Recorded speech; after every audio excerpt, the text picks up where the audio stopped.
अस्सलामुअलैकुम, welcome to my food drive. और आज मैं बना रही हूँ शामी कबाब। तो आसान सी रेसिपी है, बिल्कुल आप पहले भी ट्राई करते रहे होंगे।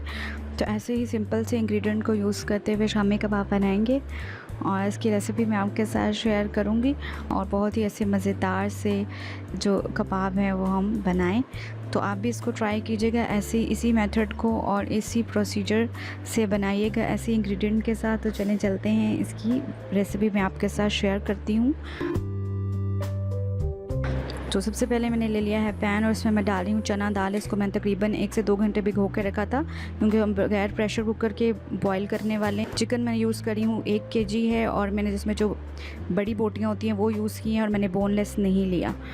प्याज 3 लिए हैं मीडियम साइज़ के, बारीक काट के डाल दिए हैं। नेक्स्ट मैं यूज़ करी हूँ लहसुन और अदरक, और ये भी मैंने साबुत यूज़ करें क्योंकि बॉईल करेंगे इसमें ये अच्छे से सॉफ्ट हो जाएंगे। अदरक के 2 टुकड़े मैंने लिए हैं और लहसुन मैं डाल रही हूँ 8 से 9 अदद। नेक्स्ट मैं इसमें ऐड करने वाली हूँ खड़े मसाले। तो खड़े मसालों में सबसे पहले मैं इस्तेमाल कर रही हूँ बड़ी इलायची 4 अदद है, करी पत्ता 2 अदद लिए हैं, गोल लाल मिर्च 8 से 9 अदद, और दालचीनी की स्टिक्स मैंने 4 ली हैं, और ज़ीरा मैंने लिया है आधा चम्मच। तो ये सारे खड़े मसाले डाल देंगे, इनसे ज़रा फ्लेवर अच्छा आ जाता है। रेड चिली फ्लेक्स डाल रही हूँ मैं 2 चम्मच। आप अपनी मर्ज़ी के मुताबिक तीखा खाते हैं तो ज़्यादा डाल सकते हैं। नमक 1 चम्मच, और एट द एंड में डाल रही हूँ कोरिएंडर पाउडर यानी सूखा धनिया आधा चम्मच। तो सारे इंग्रेडिएंट डाल दिए हैं। पानी डाल रही हूँ 1 लीटर, 1 जग भर के मैंने पानी का डाला था, जिसमें ये अच्छे से जो है बॉईल भी हो जाए, दाल और चिकन अच्छे से गल भी जाए और पानी जो है वो एट द एंड ड्राई हो जाए।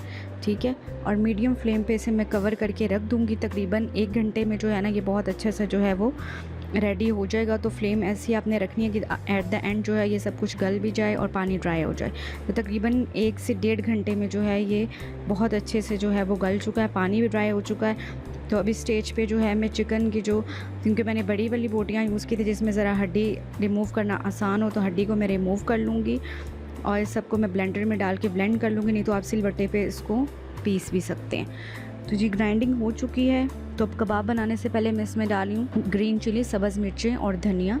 अपनी मर्ज़ी से आप क्वांटिटी डाल सकते हैं। अच्छे से मिक्सिंग करके मैंने इनकी कबाब की शक्ल दे लूँगी। तो मिक्सिंग अच्छे से करेंगे तो ज़रा ग्रीनिश सा ज़रा कबाब की अच्छी लुक आती है। मिक्सिंग कर लेंगे और फिर इसमें कबाब की शक्ल दे लूँगी।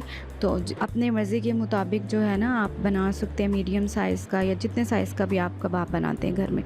तो मैं बस ये नॉर्मल से साइज़ का, मीडियम साइज़ का कबाब बना लूँगी और बस फिर बना के, तो आप इसको बना के इस जगह पे आप क्या कर सकते हैं, इसको बना लें और फिर आप इसको फ्रीज़र में रख सकते हैं। किसी भी ट्रे वगैरह में डाल दें और इसको फ्रीज़ कर लें। जब अच्छे से फ्रीज़ हो जाए फिर ट्रे से रिमूव करें और किसी भी शॉपर में डालें और इसको आप फ्रीज़ कर सकते हैं। तकरीबन 1 माह के लिए जो है ना ये रह जाते हैं फ्रिज में, अच्छे से स्टोर आप कर सकते हैं। तो कबाब मैंने सारे अच्छे से बना लिए हैं। तो बस सब चलते हैं, पैन में डालते हैं ऑयल और फिर कबाब को कर लेते हैं फ्राई। ऑयल डाल लिया है और ऑयल हो चुका है गर्म। अंडे को फेंट लिया, तो अंडे के साथ मैं इसकी कोटिंग कर रही हूँ। आप चाहें तो ब्रेड क्रम्स भी लगा सकते हैं या कॉर्नफ्लोर के साथ भी कोटिंग करके फ्राई कर सकते हैं। तो बिल्कुल जो है मीडियम से फ्लेम पे फ्राई कर लेंगे।